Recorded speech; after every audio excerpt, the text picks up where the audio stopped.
Ini dari sudut pandang 10 Maret 2026, pembahasannya menjadi semakin jernih. Kita sekarang punya jarak waktu yang cukup untuk menilai apa yang sebenarnya terjadi.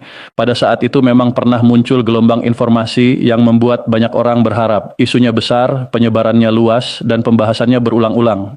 Namun ketika kita kembali kepada rujukan resmi, maka yang benar-benar kuat tetaplah kenaikan 12% pada tahun 2024 yang memiliki dasar hukum jelas melalui PP nomor 8 tahun 2024. Sementara itu, kabar tentang rapelan dan kenaikan gaji baru di pertengahan tahun 2025 ternyata tidak didukung oleh regulasi resmi sebagaimana ditegaskan oleh Taspen. Ini berarti bahwa sampai titik waktu yang kita bicarakan ini, masyarakat perlu berhati-hati ketika membaca ulang, mendengar kembali, atau menerima lagi narasi-narasi lama yang kadang muncul dengan kemasan seolah-olah baru.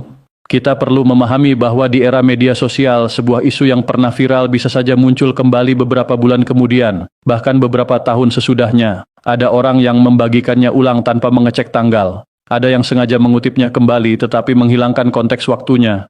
Ada pula yang mengangkat kembali tema itu karena tahu bahwa pembahasan soal gaji pensiun selalu menarik perhatian banyak orang. Akibatnya, informasi lama bisa terlihat seperti kabar baru. Orang yang tidak memeriksa sumber asli atau tanggal publikasi bisa mengira bahwa isu itu sedang terjadi lagi sekarang. Inilah sebabnya mengapa kita harus selalu melihat konteks waktu. Sebuah informasi yang dulu pernah ramai belum tentu masih relevan untuk keadaan sekarang. Sebuah isu yang dulu dibahas besar-besaran belum tentu pernah menjadi kebijakan resmi. Maka langkah yang paling aman adalah selalu memeriksa sumber aslinya, melihat tanggalnya, dan memastikan apakah memang ada dasar hukum yang mendukung isi informasi tersebut. Dalam kehidupan sehari-hari, kita juga perlu menyadari bahwa banyak pensiunan memperoleh informasi bukan dari situs resmi pemerintah, melainkan dari orang-orang terdekat, dari teman sesama pensiunan, dari grup keluarga, dari grup komunitas, atau dari video-video yang beredar di ponsel. Hal ini sangat manusiawi dan sangat wajar. Tidak semua orang terbiasa membaca peraturan pemerintah. Tidak semua orang akrab dengan cara memeriksa dokumen hukum atau menelusuri pengumuman resmi. Karena itu, kebiasaan saling mengingatkan menjadi sangat penting. Jika ada kabar yang terdengar terlalu baik untuk langsung dipercaya, sebaiknya kita menahan diri sejenak. Tanyakan sumbernya. Lihat apakah ada regulasi yang disebutkan. Kalau ada nomor aturan, cek apakah aturan itu memang berkaitan dengan hal yang dibicarakan. Jika perlu, tunggu penjelasan dari lembaga resmi seperti Taspen atau instansi pemerintah yang berwenang. Sikap seperti ini bukan berarti kita pesimis, melainkan justru bentuk kehati-hatian yang sehat. Ada satu hal lagi yang perlu kita perhatikan bersama, yaitu bahwa rumor mengenai rapelan dan kenaikan gaji pensiunan ASN sangat mudah menyentuh sisi emosional masyarakat. Mengapa? Karena secara manusiawi, setiap orang tentu ingin hidup lebih sejahtera. Setiap orang berharap ada tambahan penghasilan yang bisa membantu kebutuhan sehari-hari. Dan bagi para pensiunan, kabar semacam itu bukan sekadar informasi, tetapi juga menyangkut rasa aman, rasa dihargai, dan harapan untuk menjalani masa tua dengan lebih tenang. Itulah sebabnya isu seperti ini sangat cepat menyebar. Namun justru karena menyentuh sisi yang sensitif itulah, kita harus lebih berhati-hati. Harapan boleh ada, tetapi jangan sampai harapan membuat kita menutup mata terhadap pentingnya verifikasi. Jangan sampai karena kabarnya terasa, menyenangkan, kita langsung percaya tanpa memeriksa dasarnya.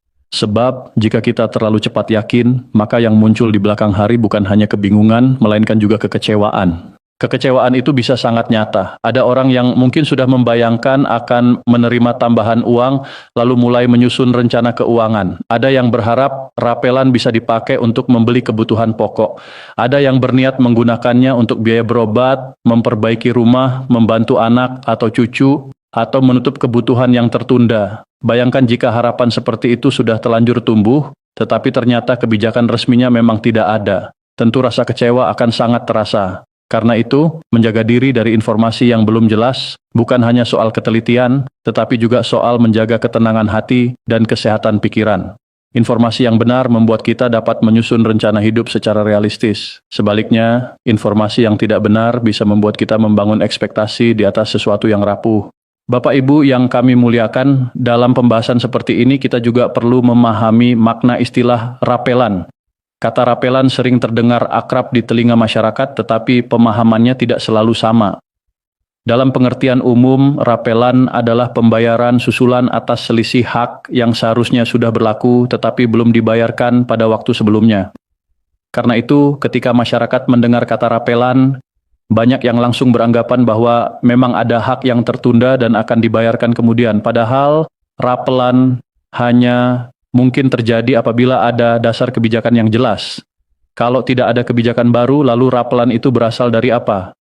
Kalau tidak ada penyesuaian resmi yang telah ditetapkan, maka apa yang akan dibayarkan sebagai susulan? Pertanyaan-pertanyaan seperti ini sebenarnya sangat logis dan justru sangat penting untuk menjadi pegangan. Jadi, setiap kali mendengar ada kabar rapelan, pertanyaan pertama yang sebaiknya diajukan adalah rapelan dari kebijakan apa, dasar hukumnya apa, kapan mulai berlakunya, dan siapa yang mengumumkannya secara resmi. Seringkali masyarakat terlalu fokus pada bagian yang terdengar menyenangkan dari sebuah rumor, seperti kata kenaikan, rapel, tambahan, atau cair. Padahal, bagian yang paling penting justru ada pada pertanyaan, dasar hukumnya apa? Jika pertanyaan ini tidak bisa dijawab dengan jelas, maka kita patut waspada. Ini bukan berarti kita harus menolak semua kabar baik. Bukan itu maksudnya. Kita tentu tetap boleh berharap bahwa di masa depan akan ada kebijakan yang lebih baik bagi para pensiunan. Kita juga boleh menyambut baik apabila suatu hari nanti memang benar ada penyesuaian penghasilan baru, tetapi selama belum ada kepastian kita perlu menempatkan diri dengan tenang. Jangan terlalu cepat yakin, jangan terlalu cepat menyebarkan, dan jangan terlalu cepat membangun ekspektasi. Inilah bentuk kebijaksanaan dalam menghadapi arus informasi yang begitu cepat dan begitu deras seperti sekarang. Dalam konteks penghargaan terhadap para pensiunan, kita semua tentu berharap pemerintah terus memberikan perhatian yang lebih baik dari waktu ke waktu. Harapan seperti itu sangat wajar. Para pensiunan adalah bagian penting dari sejarah pengabdian bangsa ini. Mereka pernah bekerja ketika usia masih kuat, melayani masyarakat, menjalankan roda pemerintahan, membangun sistem pelayanan, mendidik generasi, menjaga administrasi negara, dan ikut memastikan pembangunan berjalan. Maka sudah sepantasnya jika kesejahteraan mereka terus menjadi perhatian. Akan tetapi, harapan akan kebijakan yang lebih baik di masa depan harus dibedakan secara tegas dari realitas kebijakan yang benar-benar telah ada. Harapan adalah sesuatu yang baik dan layak dijaga. Namun keputusan resmi adalah sesuatu yang harus dibuktikan dengan aturan. Kita tidak boleh menukar harapan dengan kepastian. Selama belum ada dasar hukum, maka kita belum bisa mengatakan bahwa sesuatu itu pasti terjadi. Disinilah pentingnya peran lembaga resmi dan juga peran masyarakat itu sendiri. Lembaga resmi seperti pemerintah dan Taspen perlu terus memberikan penjelasan yang mudah dipahami, cepat, dan menjangkau masyarakat luas, agar tidak ada ruang yang terlalu besar bagi rumor untuk berkembang liar. Sementara itu, masyarakat juga perlu meningkatkan kebiasaan memeriksa informasi sebelum mempercayai dan menyebarkannya. Ini adalah kerja bersama. Kalau hanya satu pihak yang aktif, kebingungan akan tetap muncul. Misalnya, jika lembaga resmi sudah memberikan klarifikasi tetapi masyarakat lebih suka percaya pada kabar yang tidak resmi, maka masalah tidak selesai. Sebaliknya, jika masyarakat ingin memeriksa kebenaran tetapi penjelasan resmi terlalu lambat atau sulit ditemukan, maka rumor juga akan lebih mudah menang. Jadi, idealnya kedua belah pihak sama-sama aktif. Lembaga resmi aktif menjelaskan dan masyarakat aktif memverifikasi. Hari ini ketika kita meninjau kembali isu yang sempat beredar pada pertengahan tahun 2025, ada pelajaran besar yang bisa kita ambil, yaitu bahwa ketenangan dan kejernihan jauh lebih penting daripada terburu-buru mengikuti arus. Tidak semua kabar yang ramai itu layak dipercaya. Tidak semua informasi yang memakai istilah peraturan itu benar-benar legal. Tidak semua narasi yang dibawakan dengan penuh keyakinan berarti pasti benar. Justru dalam hal-hal yang menyangkut hak keuangan, kita perlu lebih berhati-hati daripada dalam banyak bidang lainnya, sebab dampaknya sangat langsung pada kehidupan masyarakat. Salah memahami isu seperti ini bisa berujung pada salah harapan, salah perencanaan, dan bahkan salah menyebarkan informasi kepada orang lain. Karena itu, membangun kebiasaan untuk tenang dulu sebelum percaya adalah langkah yang sangat penting. Kita juga perlu mengingat bahwa tidak semua orang memiliki kemampuan yang sama dalam menilai informasi. Ada pensiunan yang sangat aktif, kritis dan terbiasa memeriksa sumber, tetapi ada juga yang lebih mudah percaya karena memang tidak terbiasa dengan pola penyebaran informasi di media sosial. Karena itu, anak-anak, cucu, keluarga, tetangga, dan orang-orang terdekat memiliki peran besar untuk membantu para pensiunan dalam memeriksa kebenaran kabar yang beredar. Kadang bantuan sederhana sudah sangat berarti, misalnya dengan mengecek apakah berita itu berasal dari sumber resmi atau tidak, melihat apakah tanggal informasinya masih relevan atau sudah lama, dan memastikan apakah benar ada regulasi yang mendasarinya, Bagi para orang tua yang sudah pensiun, kabar tentang hak keuangan bukan sekadar informasi biasa. Itu menyangkut rasa aman dalam menjalani kehidupan sehari-hari. Maka, membantu mereka memeriksa informasi adalah bentuk kepedulian yang nyata. Dari seluruh pembahasan ini, kita dapat melihat bahwa inti persoalannya sebenarnya cukup jelas jika dijelaskan dengan runtut.